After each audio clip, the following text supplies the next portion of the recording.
Welcome to the To Be the Church podcast, where we explore what it truly means to be the church in today's culture.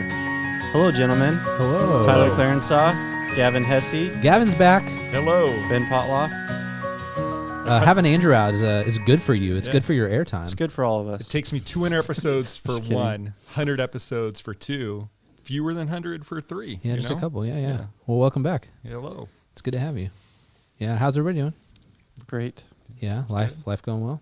How's that tea been? It's really good. Yeah? Yeah, it's green tea. Yeah. Good. Right on. Excited about that. So we mentioned this last time you were on. We talked about how in that episode, I think it was called Anonymous Comments and a New Elder or something like that. We talked, that was a pretty funny one where we talked, I went back and listened to part of it last night just to prep for this, this episode.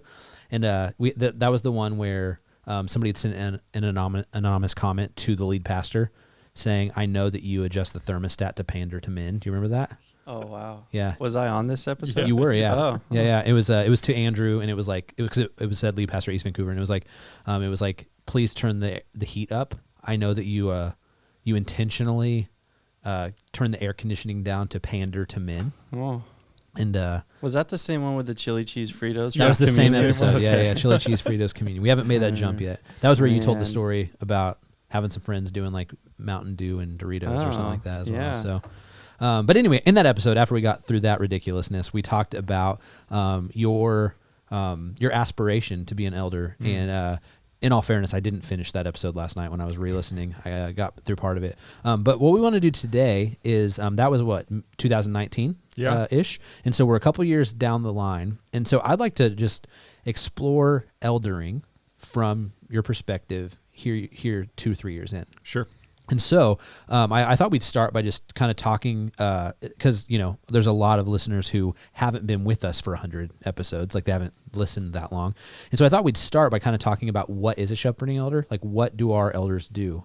We could maybe talk about the distinction between vocational, non-vocational, shepherding elder versus leadership council, kind of just give a basic overview of like the way things work here. And then, let's dive in and see if you could go back in a time machine, like what would you tell episode 203, Gavin? Sure.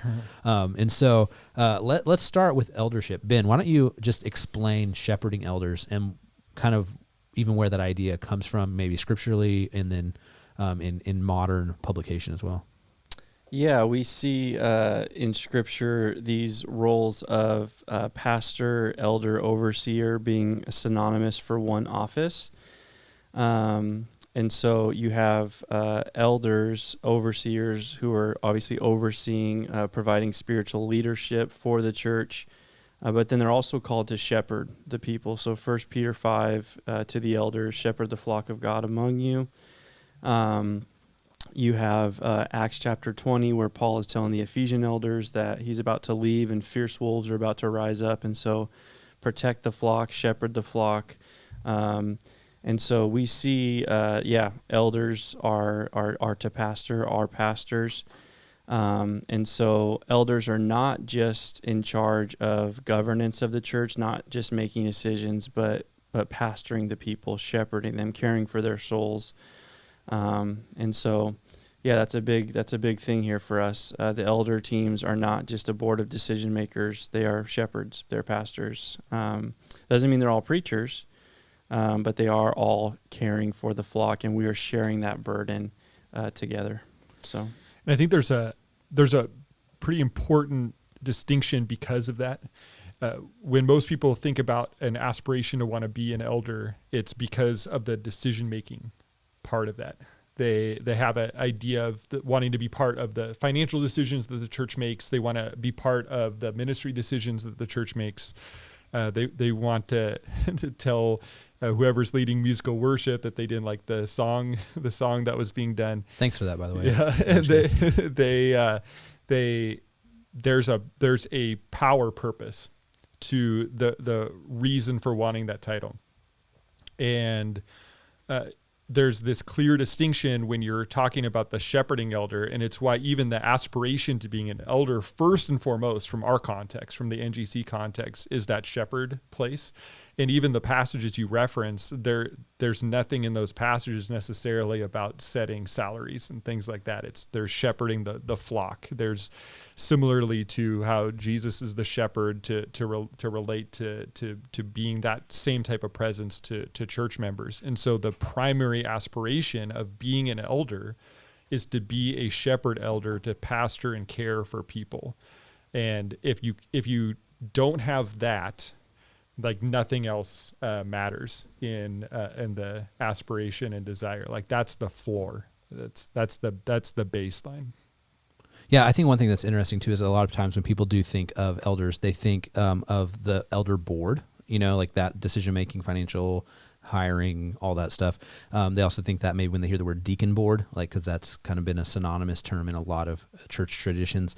And so when somebody becomes an elder here at Northwest Gospel Church, we actually have safeguards in place to where for a season, like those guys actually aren't making any financial decisions or anything like that, because we have this separate group called the Leadership Council. And and maybe in our show notes we'll put an image kind of explaining the different way our leadership structure works. But we have our full council of elders who are shepherding elders.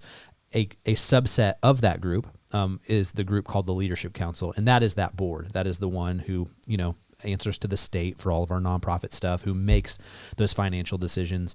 And that group is a few guys that are vocational or paid by the church, a few guys that are non-vocational, not paid by the church, working together to make all those decisions.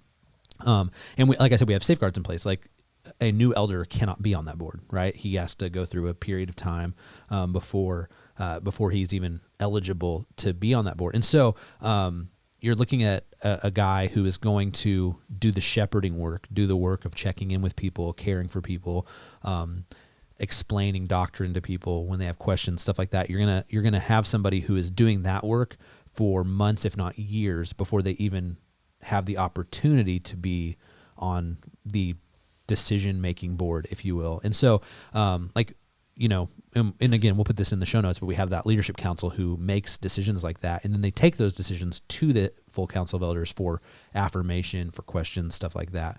And so those shepherding elders still get to speak into those things, absolutely, and give feedback, and they're involved. But yeah, I guess the final decision is going to come down to the Leadership Council, and some of that is just trying to be wise and prudent, because when it comes to decision making, a large room with lots of people actually becomes a lot more difficult.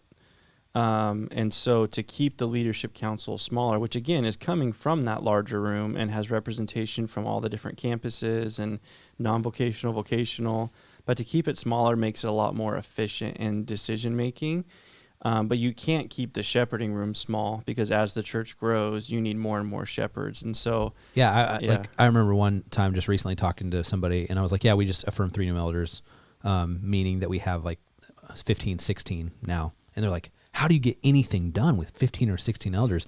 And we're like, no, we need like 30, in that room specifically. Sorry, I cut you off, but no, that's good. I was just listening to a 9 Marks podcast recently, and Dever was talking about how, if you think of eldering as far as the meeting, then you'd want it to be kind of small, because you're thinking of it as a board, decision maker. But when you think of it as the ministry, then you actually want it to be huge, because you're shepherding, and the more elders you have to shepherd, the better your people are going to be shepherded. So the way we have it set up is we're trying to do both. We're trying in the Leadership Council to keep it small so that we can actually make decisions efficiently.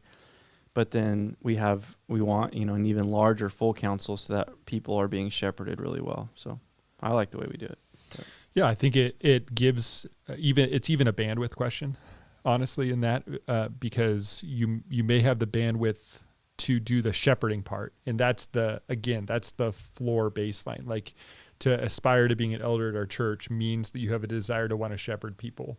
But if you don't have the bandwidth based on life situation, new family, different job, things like that, where you don't have the ability to be able to do more than that, great.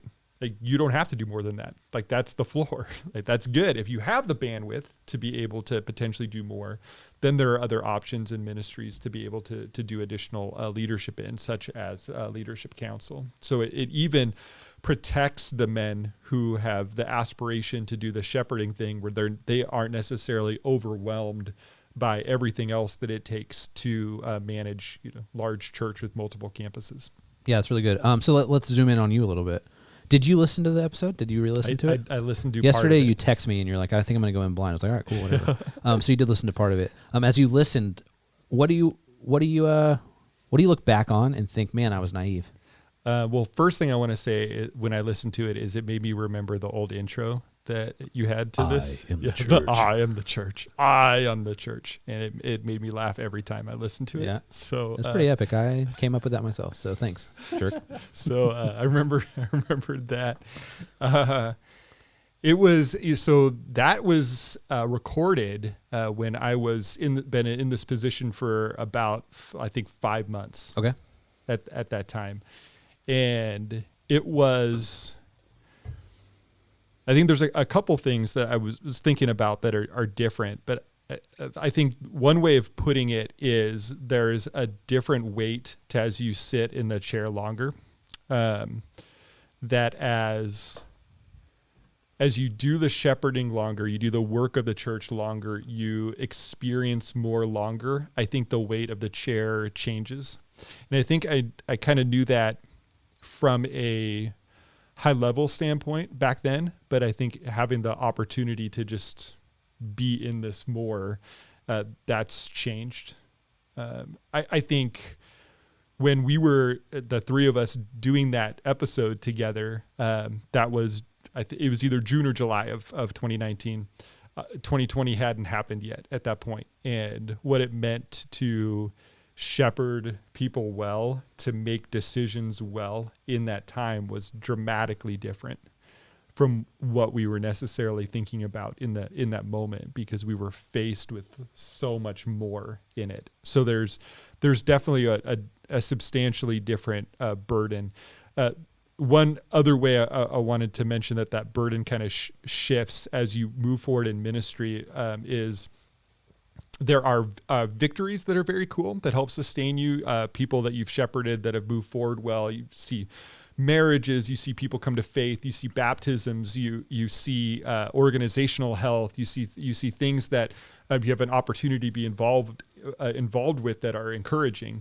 There's also just like little bits and accumulations of wounds you get to experience in ministry too that just kind of go along with the territory.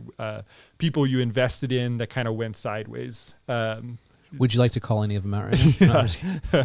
No, I'm not going to say like betrayals per se. That sounds way over the top. But just because of the nature of that ministry, people come and people go, and things happen, and things are said, and things are assumed, and it's just like the nature of it. And you start to accumulate more and more of that as you're in the role for longer, and that's just.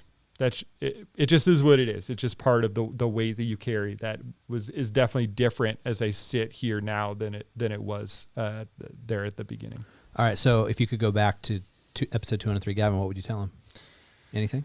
Anything you'd like be like, hey, watch out for this. Hey, like, take heart. This will be okay. Like, what do you think? I think patience is a good word. I don't know if I was like just I would say that I was just completely misguided in some stuff back then, but I think it would be encouragement and patience in God's work and effort and things that He's doing. I tend at times to want to see fruit in ministry as immediate as possible, or I tend to want to see change happen as quickly as possible. I think if we just shift back to the all the COVID stuff that we had the opportunity to discuss over and over weeks and over months, I think there was at times impatience of in my own heart of wanting to get to a solution point, to an end point as quickly as possible. And so I think patience can be such a vital part of a ministry, especially a ministry like this in an elder team that like we have where you're not signing up for a term. You sign up for a term on that leadership council we talked about, typically like a 3-year term that can cycle through. But when you become a non-vocational elder here at Northwest Gospel, there's no time commitment to that. You're stuck. You are stuck. You have to have patience as you enter into that. You can't burn yourself up signing up for 15 different things. You have to move towards long-term success and health and ministry for yourself and for your family. And you have to have a patient spirit to be able to do that effectively. Yeah, that's good. All right, so last question I got for you today on this stuff. Over these last few years, between episodes 203 and whatever this one is, you have kind of spearheaded or taken over, or at least played a major role in our elder training and elder track process. And so you're the guy who often meets with new guys who aspire toward eldership, and then kind of, start the process with them. You read a few books, you meet with them. Like even just a few Sundays ago, I remember walking in the lobby at 8:30 in the morning, and there you were sitting with another guy who aspires to eldership and kind of doing that. What are the most important things that you tell those guys? You're kind of new at this last few years, but like what are those things like that you want to make super clear early on before the process gets too far down the road to make it harder to stop? Yeah. That's a great question. As I've served in this seat longer, I'm on that leadership council now that we were talking about before. And as we've served together, the three of us and Andrew and others, like I feel like the spirit of unity that we have in that room is something that is really important in the plurality that we have there too. And so protecting that unity, because I feel like as that unity splinters, that will filter down into the church and can have a really harsh, horrible impact. So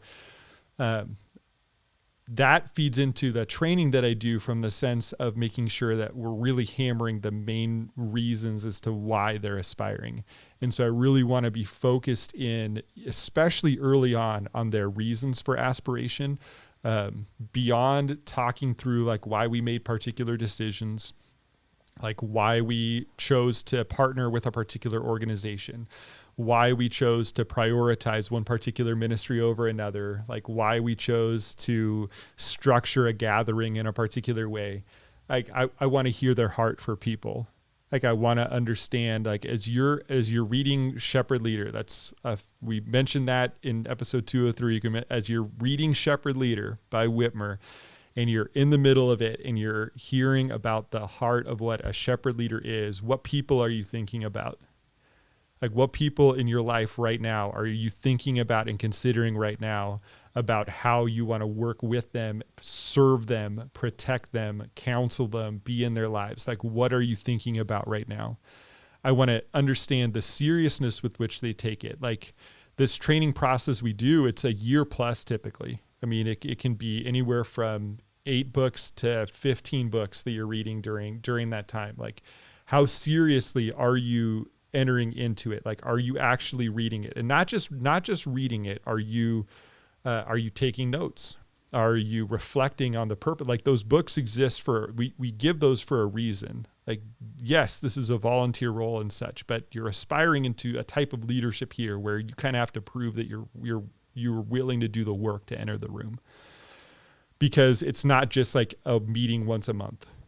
Like if it was just a 2-hour commitment once a month, a lot of people could be an elder, but it's so much more than that. So I really look for the amount of time commitment they're willing to put in, the seriousness with which they're entering into the reading. And then additionally, Dangerous Calling is such an important book early on to interact with potential elders on. So that's Paul Tripp, Dangerous Calling. Because I want to know from those men what their understanding is about what they're signing up for spiritually, both for their own family and then also an understanding of like what the men, both vocationally and non-vocationally, who are in chairs like your chair, Ben, like what they experience day in, day out, week in and week out. Because if you want to enter into this elder room, if you want to come alongside with us, work with us, pray with us, but you don't understand like who we are, what we do, what we go through, what we experience, you're not going to be able to enter in unity. You're going to enter in with your own perception of who those men are, of what we struggle with, what we encourage. You're going to come in with such a different expectation of it that it's going to place a real undue burden on the room itself. So dangerous calling becomes a really vital thing. So those are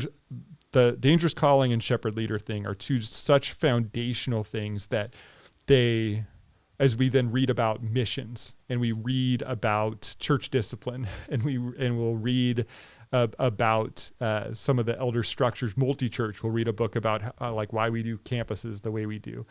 But if you can't read those books through the light of what the job description is in shepherd leader and what the role is in terms of what you're signing up for, you're not even reading those books correctly at that point.